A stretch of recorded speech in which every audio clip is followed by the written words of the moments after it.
forgot to put my mic on. Hi. My name is Ines and welcome to my channel. This is where we talk about emotional and mental health, spirituality, and we just come here to feel the feels and have difficult conversations. The conversation I would like to have today is the importance of celebration during your healing journey. Also, what is celebration? So here we go. The importance of celebration. When you're healing, you're going through a lot of heavy emotions. Like healing, we all have some sort of healing to do, and it gets heavy. Celebrating allows you to keep the momentum of healing without getting down on yourself or getting stuck in certain shadows or emotions that you're healing through and working through. Celebration is more so in the little daily things. A lot of the times people think celebration is like a vacation, a shopping spree, something more along the lines of usually materialism in some sort of sense. However, the sort of celebration that you should incorporate into your healing is a lot more basic than you would think. The more simple the celebration, the more you can do it on a daily basis, the better you'll feel on a daily basis. The things that I do for celebration for myself, dancing and music is a huge one. I know right now, if I don't dance, just let my body loose, it doesn't have to be nice or fancy or anything, but if I don't allow my body to move, I get stuck in a little bit of like a freeze mode. And that's where I start to get certain anxiety. I start to kind of get victimization mentality. Having the attitude of gratitude is very important, especially when you're healing, if you're manifesting, any of that stuff. Having the attitude of gratitude and celebrating yourself and your steps to healing and just your effort and energy to healing helps you huge along the way. So the other things that I like to do for celebration, other than the dancing and the music, is meditation, sketching, journaling is a big one. It's part of my daily self-care, self-love routine. I try and do as much journaling as I can. At least every night or every morning I'll do a quick check-in. Sometimes I'll go into detail. I also like to write, whether it's just random thoughts or poetry or stories or anything like that, just to get whatever thoughts I have in my head, just to get them out. They don't have to make sense, nothing like that. It just gets out. So scripting, writing, journaling in any sort of shape or form, whatever's comfortable for you, do it. Especially if it allows you to learn more about your emotions, about your mindset, the way your mind works. The other ways I like to celebrate is just by taking me time. I like me time. I love my alone time. I like just being in my energy, in my space, in my head, and just breathing. Having a toddler at home gets crazy. So any little moments of peace or pockets that I can get to myself, I'm taking it. Like, it is mine. The other reason why it's important to celebrate is just the general energy of the world is heavy. There's just so much stuff happening that it's so much easier for us to get into the shadow side of mindset and not really stay in the light. So we tend to kind of overthink certain problems that we don't have that much capability of changing the way we want it to change. Also spend a regular time practicing celebration. You will notice that over time you do feel a bit lighter.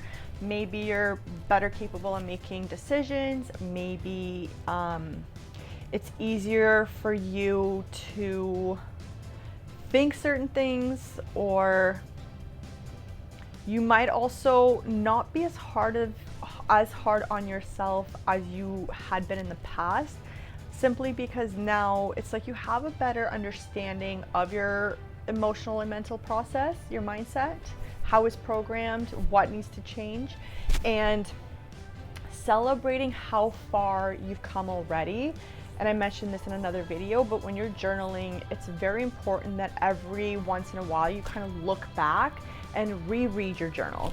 So when you do this, you realize I can do the work because I've already done all this.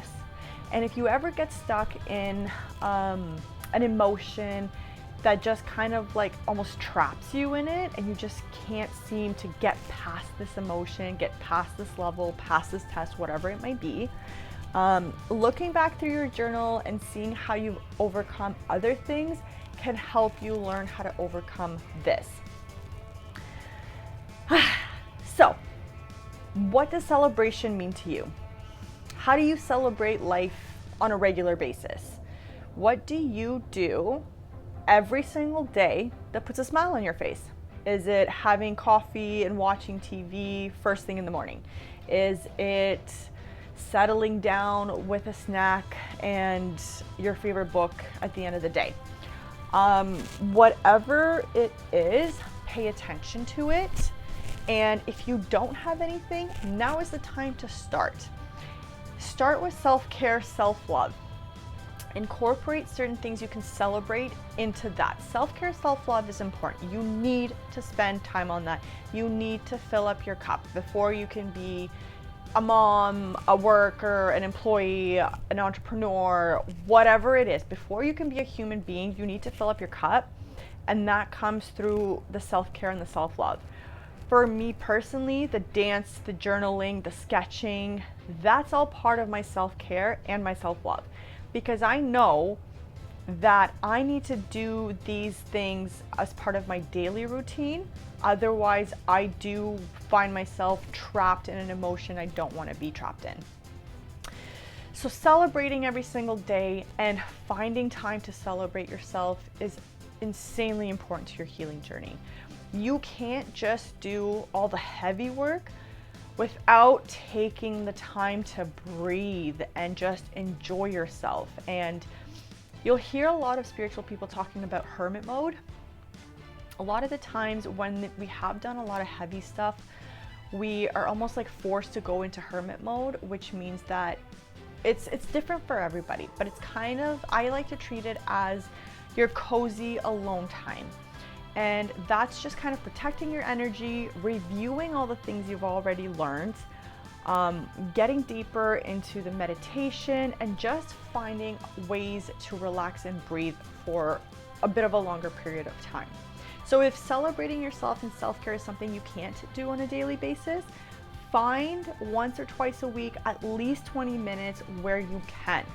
And you will start noticing that not only your healing is actually more manageable, but you'll start noticing that throughout the day, the things that used to stress you out or tense you up are starting to seem a little more whatever.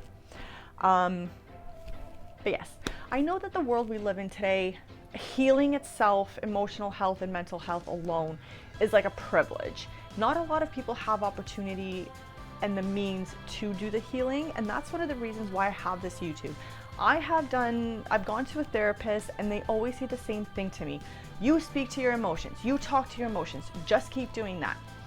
And so I did, and I stopped going to therapy simply because I was able to do all this work on my own. I knew what I had to do. It was just a matter of actually doing it, processing it, and keeping the momentum and keep going with it. And celebration is something that has propelled me to healing. For example, I decided that while I'm on medication, before I end medication, I'm going full in with my spirituality. And that's where that chart and that pit is. And I'm trying to figure out what level I want to be on and what level I am now and how the heck do I get there. One thing I have discovered is the biggest difference between the spiritual world and mental health, and it is changing. They're very much blending, which is fantastic. But one thing you'll notice is a bit more realistic in how heavy the healing gets.